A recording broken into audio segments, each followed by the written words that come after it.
Listen. I'm sorry. Please forgive me. My schedule is hectic. The work schedule is crazy. But I wasn't really enthusiastic about us beating the Hornets. Like I couldn't. It was a close game. It was cool. They made us work for it, but there was no doubt we were gonna win that fucking game. I was more I'm more interested in this next one. We got the 76ers tonight. We got that 76er plate tonight. That's what I'm interested in. That's what I'm excited about. That's what I'm enthusiastic about. That's what I care about. The big plates. See, the look we've mastered and we're mastering the arts of getting the smaller plates out the way. They're gonna start making us work harder for them, but the end is gonna still be the same old ending. We win. We're gonna win at least 75% of those, 70 to 80% of those. I'm cool with that. But these top six teams, these playoff bound teams, these are the ones I get excited for. You know what I mean? Like we got the 76ers again tonight. We got Jakob Poeltl tonight. Supposedly the 76ers don't have Joel Embiid. Like it don't even matter if fat ass play or not. Like nobody cares. I'm more concerned what we gonna do about Whataburger. You know what I mean? Whataburger got off last game. He had a triple double. We got to get him out the way. You know what I mean? I believe we have a better team. I'm gonna roll with that. I'm more enthusiastic and excited about that game tonight. Like I'm not trying to hear all that. Like I get it. People want me to talk about the ancillary games, but sometimes if my schedule don't permit it, and it's not one of them ones, I'm gonna have to let it pass and catch the next train. And that's what I'm doing. This 76er train, while we 9-5, third in the East, it means a little more. Because they 8-5, they in the 6th seed. Nick Nurse is pulling up again. Listen, and we in Philly. And we in Philly with it. So they gonna have to represent because if we step on them, if we stomp their asses out at home, Nick Nurse is gone. Joel Embiid's career there is pretty much over with. They're gonna roll with the Tyrese Maxey era. Paul Pierce, the podcaster, he's not even a factor. He just want to pull up from three and do his podcast after. He ain't about no real basketball work. He looking for content. He just on the court for content. That's all it is. We come in there 8-2 of the last 10. Big boy work. Like we're not coming in there without momentum. We're not coming in there without an agenda. Most of those wins we got was on the road. We had a 5-game road trip where we went 4-1. Like we're on the road again. We're starting to look comfortable. They're 5-5 of their last 10. Joel Embiid may or may not be playing tonight. I don't trust that. I don't trust this injury report. I don't trust nothing. Until I see him in street clothes, I'm not going to believe that shit. I'm not. Because, they'll save him to play against us. You know what I mean? But it is what it is. Jakob Poeltl's in the game. He has to be a factor tonight. I don't understand why we played him the game before the 76er game and then rested him for the 76er game. But tonight, he got to play. He got to play and be a factor. That's all I care about. Him playing tonight, him being a factor, because it gives us a better chance of winning. Paul Pierce, the podcast, and Tyrese Maxey are not enough to beat us. I'm sorry. It's never going to be. The two motherfuckers together, it's not going to be enough to beat us. I'm sorry. Unless it's the only way they're going to really have a definitive win is if it's 8-5, and we know it's going to be 8-5 in Philly. We know that for a fact.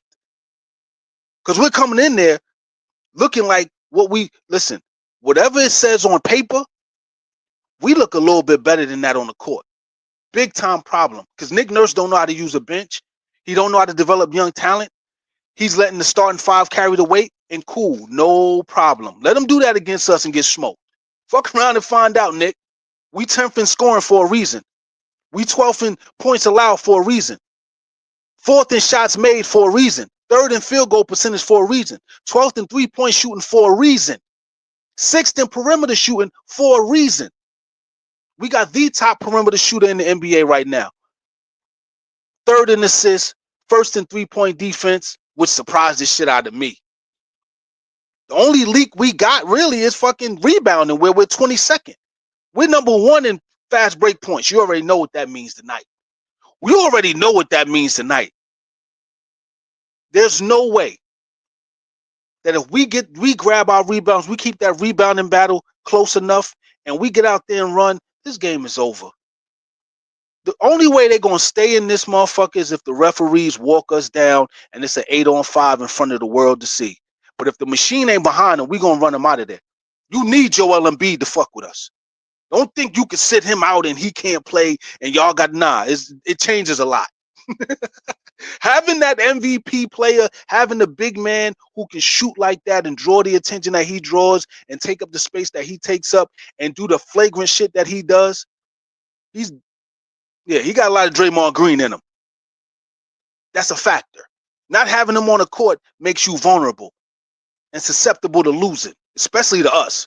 Because we in the business of lining niggas up and getting them up out of there, smoking teams. Tyrese Maxey and Paul George, the podcast, ain't enough. Whataburger's not going to have a triple-double tonight.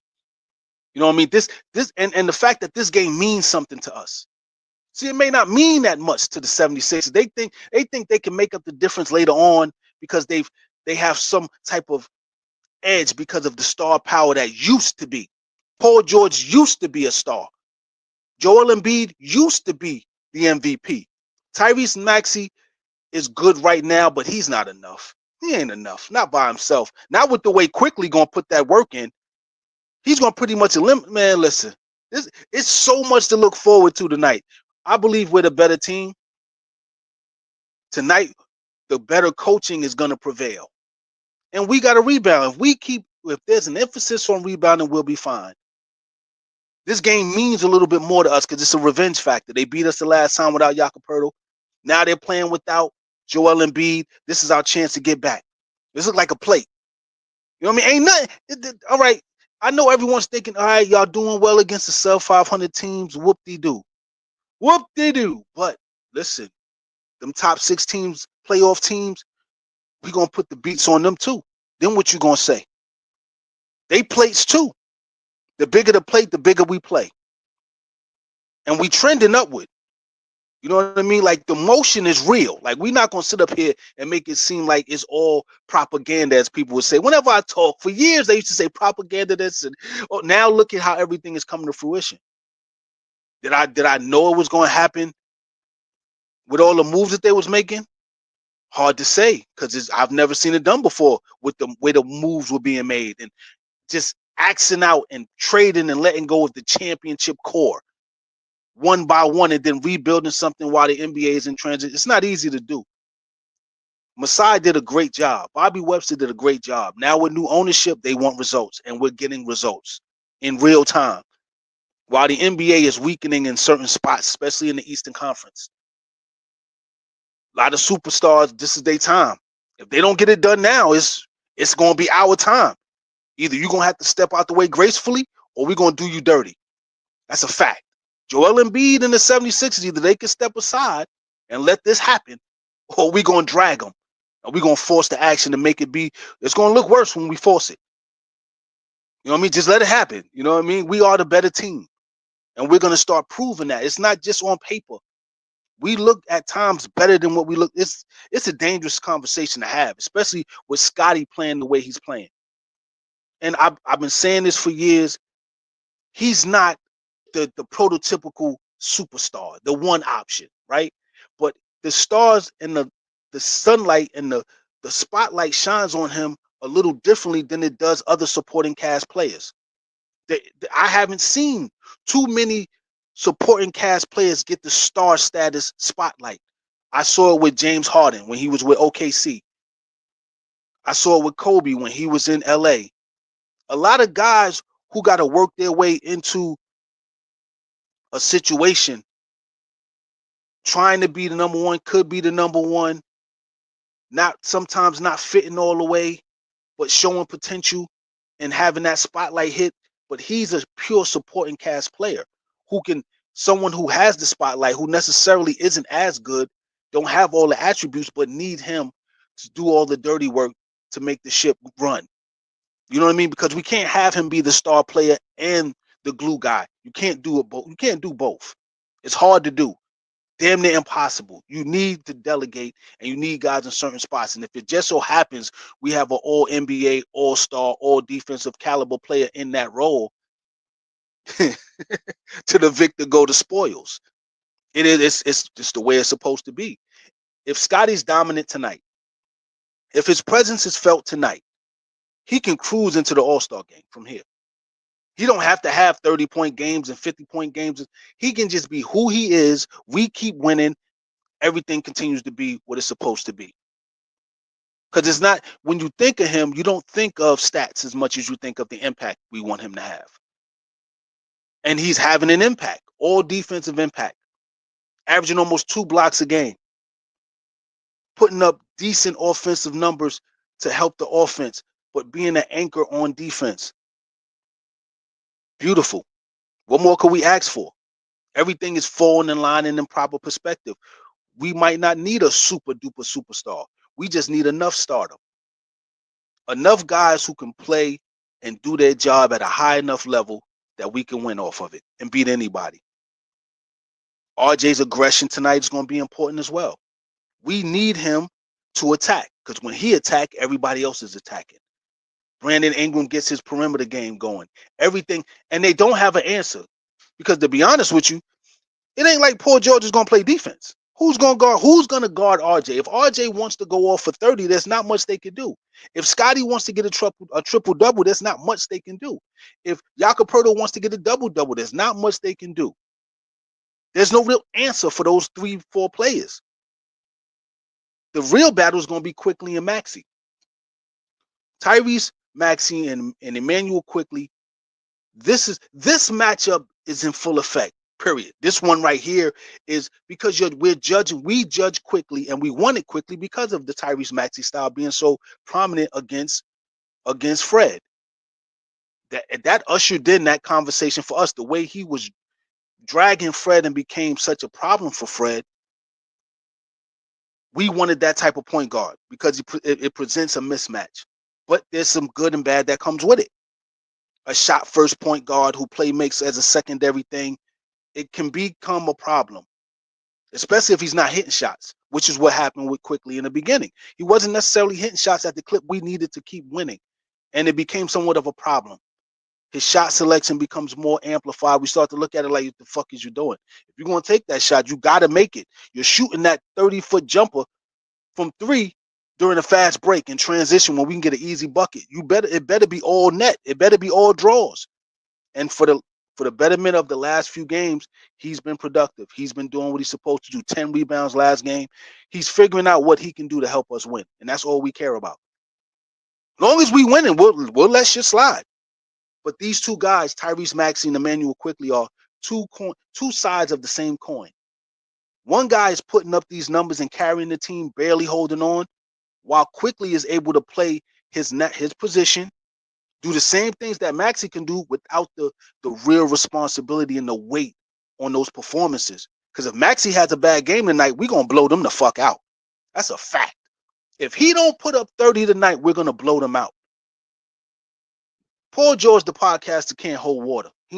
Listen, he's going to have his hands full. He can't stop nobody, and we can force him to take some tough shots because he only wants to shoot jump shots anyway. He's working himself in after being injured again for the umpteenth time. So cool, no problem. He's trying to get back in basketball shape. He's a non-factor. We got to keep our eye on Whataburger and maybe Drummond. He can't really shoot free throws, but he's going to do some dirty shit coming off the bench. We definitely need bench production. That's very important tonight. We definitely need our bench to be productive. We have the better team. We have the better bench. If they keep the pace the way it's supposed to be, if they're running and they're scoring and they're rebounding and they're hitting shots, if we don't lose that bench battle and we keep the rebounding battle close, if not win it, we're fine. The only thing left is the 3-point shootout, and we already know we can shoot the shit out the basketball. I ain't even worried. I'm not even worried about and we're figuring out also how to win without hitting a whole bunch of threes, without hitting threes at a high clip. We're figuring out how to win regardless. That's more important to me than anything. The fact that we're learning how to genuinely win, whether we're with whatever's working that night. That was the most important thing to me for the last few years, us figuring out how to win with whatever's working. The same thing with Scotty, figuring out what parts of his game are working and use that to help us win. Because every night it's not going to be the jump shot. Every night it's not going to be, him in transition throwing no looks. Sometimes it's going to be him in the post, the way we've been wanting him to be, utilized in that low post, looking over his left shoulder or his right shoulder, looking to either make a play, passing or shooting, or getting to the line. He's starting to be able to use his game to our advantage, as opposed to it being an advantage for the other team, because he's still trying to piece it together, and we're losing momentum and opportunities to take control over the game. And by the time we get it together, it's a little too late. Now the timing is faster, everything is happening in real time, while the fight is most important, which is we're fighting for control of the game. I love I'm really enjoying where we are right now. Like, it's easy to get ahead of ourselves and think of all the great things or the greater things that are to come. I'm just enjoying this moment. Like, sometimes I ain't gonna even lie to you. Like, some of these wins, I just sat down and I just enjoyed being happy about us winning, because we went like we went through enough. Like, I can't stress that shit enough. This ain't the time to become assholes and talk about it's not perfect. I don't care about perfection. As long as we're winning, winning is not easy nowadays, because we already know the hidden agendas and all the stuff that's going on with sports betting and all the stuff that's going on with the entertainment value of like, we're walking these tightropes all at the same time, and then you got individual guys trying to stay in the league, certain guys trying to rise in stardom, some guys trying to rise in stature as well, solidifying themselves in the league. It's a lot going on all at the same time. It's a lot. It's a lot. For us to be in this situation, I'm grateful for it. I'm happy when we win and I sit down. Sometimes I just sit down and I enjoy it. I don't really want to talk about it. I don't really want to share it. I want to just keep that shit to myself for a minute and just chill. When we beat the Hornets, it was like par for the course. I knew we weren't going to lose to the fucking Hornets. They made us work for it. Cool. RJ Barrett, winning bucket. Two magnificent defensive plays, one by Scotty, one by Brandon, and we got them the fuck up out of there. Remember when that used to be us? Remember when that used to be us? Now we're dishing out these ass whoopings. They got to deal with it. That's it. But tonight is it's one of those nights where we can we can even the score and also let the league know we serious about this winning. You know what I mean? We got to answer that loss, and we got to prove this. We got to let these teams that beat us know that, listen, we take that shit personal. We don't like losing. You know what I mean? Like, you're definitely gonna see us again, and we gonna have a chip on our shoulders when you do.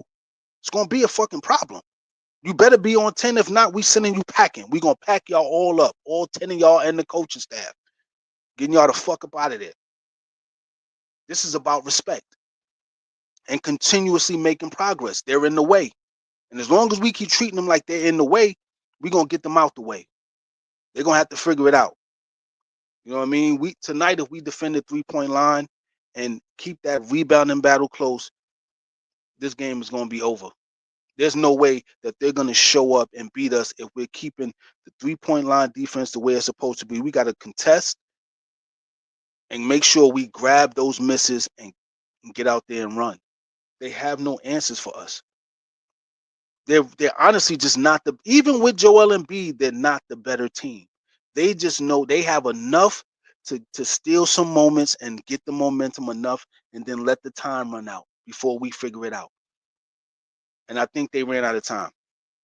You know what I mean? I think it's over. I think the only thing they can do now is hope that they can get something going. Because if it's relying on them working against us with the momentum that we got and our ability to have 3-to-1 assist to turnover ratio, getting points off of turnovers, getting in running and hitting shots, there's nothing. They gotta play. They gotta play tonight.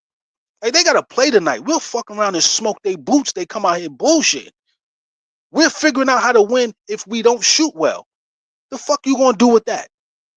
What are you gonna do with that when we don't shoot well and we still winning games and we're still learning how to piece a win together even without shooting well? When this league is still hoping and praying on the 3-point shot. You know what I mean? It is what it is. This is the dream we've been wanting to walk into for years. And we're far away. We're far away from championship. We're far away from anything that will put us in a space of having this arrogant expectation that we once had. Because we knew for a fact we were better than a lot of them teams we was losing to, even when we was playing 72 away games. Like it had to be fixed. It had to be something. It was too obvious. Like there's no way. Now that we get to play genuine basketball, let's finish the job. Let's get back to prominence. But we can't get back to that arrogant space where expectations supersede the actual mission. Because some people are getting to this space where they'll create these narratives where we're expected to win and we should win. Nah, we're at the beginning stages of some good shit. We're 2 steps away, maybe, from having that true expectation with a hint of arrogance when we play against certain teams. It's building, but let's not get too far ahead of ourselves. Let's still keep that level of humble excitement and enjoyment. Because there's gonna be a time for us to be assholes. This ain't the time. This is the time we just rejoice and be like, whew, I'm just glad we out of that. The storm is over. But there's still a lot of work to be done. Let's not forget that there's work to be done. And Darko, you got to coach tonight because Nick is going to show up. He going to try and outcoach you. He see what you're doing. You listen. Don't fumble the bag. Don't let him slide on you tonight. Don't let him try and moonwalk on you tonight. Don't let him try to outfox you tonight. Don't let him beat you tonight. If we lose, let it be the referees playing their part or something other than you being outsmarted and outwitted tonight.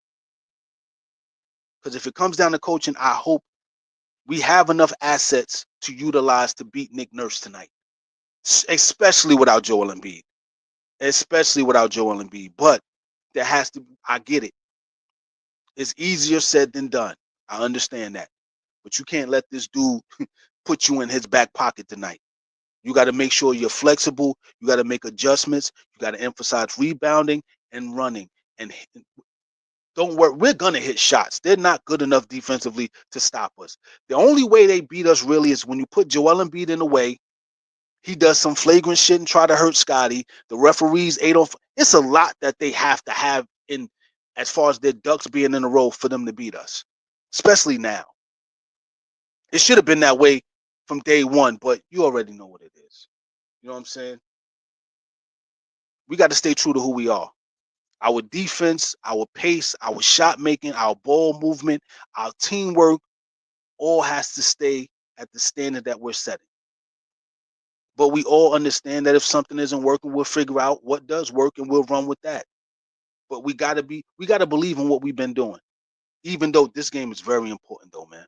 This is one of the ones you really want. And you don't want your emotions to get in the way of the performance. But you do want to perform well because it means something. This is one of them games where you prove that you're serious. You know what I mean? We ain't playing. We take it personal. This ain't about social media.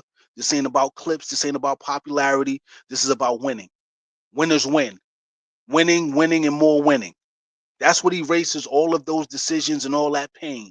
Winning, victory, making sure it's paid off. As long as we execute early tonight, we're fine. But they're going to try and jump out to a lead, hit some threes, and keep us trying to fight off a deficit and the crowd participation. You know what they're about to do. It's an old playbook type shit. We know what they're trying to do. They're going to try and win the first quarter by a lot. The referees are going to play their part. We're prepared for it. We're prepared to either beat you the fuck up or turn it into a fight all the way for 9, 10, 12 rounds. Straight fourth quarter beatdown. You're going to have to work. They're not coming. It ain't going to be no gliding through. If that happens, there's definitely some funny shit going on. Big time fucking free throw fucking gap. A lot of shit going on that's obvious. Straight up basketball on basketball, I don't think they can fuck with us. If it's just basketball, if it ain't about politics, if it ain't about agenda, if it's just basketball, they can't beat us. But we know what this is. It's WWE at its finest. It is what it is. We're gonna play our position. But we ain't at the bottom of the fucking barrel no more, I tell you that much. We third in this bitch, 9-5, easy work. You put them in front of us, we gonna handle business. But if tonight we build a cushion, they ain't gonna fuck with us. 8-on-5, 9-on-5, 12-on-5, 6-on-5, whatever you got on 5, we gonna win. We get a cushion and we start, because once we believe that we could beat you, ain't shit you could do no matter what you do. Once we believe we could beat you, ain't shit you could do. That's it. Once we got your number, it's nothing you could do. You can just hope and pray that shit just go your way that night. Other than that, we just gonna whoop you 70% of the time. We got to start treating these teams that are above 500 like they sub 500 teams, because they deserve that treatment. They're not as good as their records. They got enough star power and production to allow a team to not have the opportunity to win because of their own mishaps and running out of time. But they're not dominant. Don't let's not get it fucked up. They're not dominant. This ain't a dominant 76er team. There's very few, if any, dominant teams in the NBA right now. On any given night, you can get your ass whooped. On any given night, it could begin it could be the beginning of a fucking losing streak. Let's not lie to ourselves. It could be the beginning of a rocky situation for all of us. We're all in the same boat. Let's not make it seem like the Titanic ain't the Titanic. It's just, listen, some people get on the life raft first. The higher you are, the higher you are, the closer you are to getting on that life raft, getting on that boat and getting up out of there, living to fight another day. We creating that cushion. Listen, we're learning from the losses. We're learning from the wins. We're doing a lot of learning. And we got 82 games of learning. After this season, I think we can be the arrogance can start to show after this season. But I don't want people, I know for me, I can't speak for everybody else, because I'm not going to tell y'all how to think or how to feel. We all enjoying this moment the way we enjoying this moment. No way is wrong, no way is right. But we get to the playoffs, I don't want it to be one of those, you're disappointed and heartbroken because we didn't go to the conference finals. We don't have the know-how yet. We're learning. If we get there, we get there. It's icing. All of it is icing on the cake. Once we get to the situation where we're in the playoffs, that's the win. We've won. Once we're in the playoffs, we see that X by our name clinching the playoff spot, we won. Everything else is icing on the cake. Then we could be greedy and see how far the gluttony could take us. But up until that point, we're still positioning ourselves to be a playoff team once again, and get that playoff team respect again, and get that machine behind us so we can start handling this business the way we're accustomed. Getting them calls the way you're supposed to be getting them. Huh? Keeping them free throws. Like, there's no way one player, fucking Donovan Mitchell, had 17 free throws and we got 17 free. That's fucking crazy. Mind you, we had like 60 points in the paint. That's crazy. But whatever. We got to make sure the machine is behind us, because they're backing a winner. Once we show them that we could win without the machine gonna fuck with us. It's just like being an indie rapper. You go indie, you sell 100,000 on your own, all the labels is gonna fuck with you, put you on the radio, put you on here, there, and there. They're gonna put the machine behind you, the money behind you. You're gonna be a superstar. You know what I mean? We just hove early on, that's all. I could play the Dame role, even though, you know how that ends. I don't see that ending that way for us. I know how to step aside and let it be what it's gonna be. But the reality is, this is a fade we need, this is a fade we want, and this is a fade we must have. In order for us to get that respect and that relevancy that we're accustomed to having, that we deserve, so that the old guard can look at us and be like, listen, we see y'all. When Fred see certain players on the team, that respect is there. Like, I see y'all working. I see y'all working. When OG see us, when Pascal sees us, when Norm sees us, when anybody that's ever played for the Raptors, G Money see us, you gonna, nigga, I see what y'all doing. Well, I love you. Yeah, it's us against us. That's damn near the Eastern Conference right there. But it is what it is. We gonna get back to relevancy. We got to put the 76ers in our rear view, put them in our back pocket, make sure we got them under control. This is a winnable game. That's all it is. That's all we need. Just let us know that if it's fair, we got a shot at beating them big time. If it's fair, there's nothing more to say. You know what I mean? I believe this is an opportunity. This is an opportunity we can't let slip by. This is one of them things that starts to define your character. That starts to build the faith. You know what I mean? Creates that that that that component that you need to win and beat teams when you're going in there with that expectation and with the desire to win. And knowing you need to win, you want to win. It's hard to do something when you need to do it and you want to do it, because then it becomes more of a mental thing. And sometimes fighting against ourselves is the toughest thing we can do. Everyone wants to go on cruise control and have the subconscious do the work, and if you got the repetitions in, but it's hard to simulate an intense, bonfire type of situation when those don't happen all the time. They're few and far in between in life and in the NBA. You know what I mean? So we put up enough production to have the experiences necessary for us to win this game. Like I keep saying, I don't believe they're better than us. You know what I mean? This is one of them things where we got to answer the call. That's it. Step on that battlefield, go to work, and let the chips fall where they may. Right or wrong, long as we give it all we got and we go in there and we put that work in, we'll be fine. But at some point, the cream always rises to the top, and we doing all the right things. So I don't know what to tell you. I don't know if you're a Sixer fan. Your time is up, man. Y'all had a good time. It was a good run. You know what I'm saying? You had a good run. You had some opportunities, didn't really pan out. You just got to deal with what this is, because once Joel Embiid leaves, you better fire Nick Nurse, because we definitely gonna get him fired.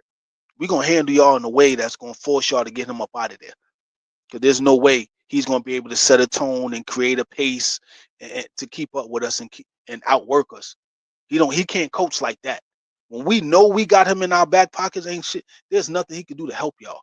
Tyrese Maxey can't beat us. Podcasting Pete can't help you. Whataburger can't help you. You ain't got no bench. Man, listen. You enjoy. This is the best it can get for you if you're a Sixer fan. This is the best part, because it's downhill slowly for y'all. After this season, you're gonna have some crucial decisions to make. Meanwhile, like I said before, everybody is this close to remodeling and renovating their team. Every team is right there, because the NBA is a copycat league. We got something that's working. They're gonna start trying to, and they're gonna go younger, and we're gonna get matured, and we're gonna start beating the fuck out of everybody. And then that's when the championship aspirations can start. Certain guys, when LeBron leaves, like I said before, the league is pretty much ours. There's no superstar that can beat us by himself.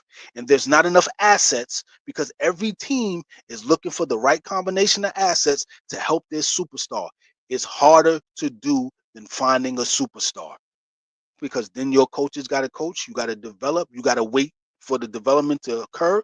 You got to hope this guy stays with you and doesn't chase the bag and go somewhere else, because you're building people in hopes of them believing in the system long enough for you to get something out of what you invested in them, because you got certain guys who will build up their value and get that 60, 70, $80 million offer. No one's turning down lottery money. Nobody is ripping up a lottery ticket to come off the bench. I promise you that. Not in 2025, 26, 27, 28, 29, or 30, 31, or 32. These kids are, listen, 50 million is still 50 million.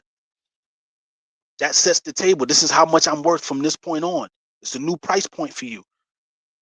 It's hard for these teams it's going to be hard to keep players. We have a system where guys start out at a place where they have to evolve with us, and we evolve together, and the system works because we're not overpaying too soon. The guys at the top, yes, they get paid, but the supporting cast, we pay them according to their production and development. It's not. Listen, we're not out of control with the spending on the bench like some teams are. And if you make progress, listen, we can replace you as best we can, but we're not going to put ourselves in a position where we're giving you $80 million and you're still on the bench. You know what I mean? Or we're giving you $50 million and you're still on the bench. 30 is, you know what I mean? 30 isn't, it's justifiable. But tonight is one of them nights, man. Tell me what you think in the comment section. Hit that like button if you subscribe to the channel. You know what I mean? I just need, like, sometimes I just want to enjoy these wins too. Like, sometimes I just want to sit down and just exhale a little bit because it's a lot. I think it's been a rough, almost, it's going on 2 years for me, with the channel being demonetized twice and me having to redefine and recreate what I'm doing in real time while working and all this other shit. It's not easy, but you know, it's time consuming. But we back either way, one step at a time. I got the 4-5 on, but when I put the 2-3 back on, it's back to business. You'll know it because you're gonna feel it, and I'm gonna feel it in the moment. It's gonna be right in. We're gonna take over the night. Oh, I can't wait to do that. I can't wait to be back on fire after games are done. But it is what it is. Right now, we got to do it how we could do it because of the work schedule. And you know, we back in business. 76 is tonight. I believe it's a win. We'll see how it works out. Peace.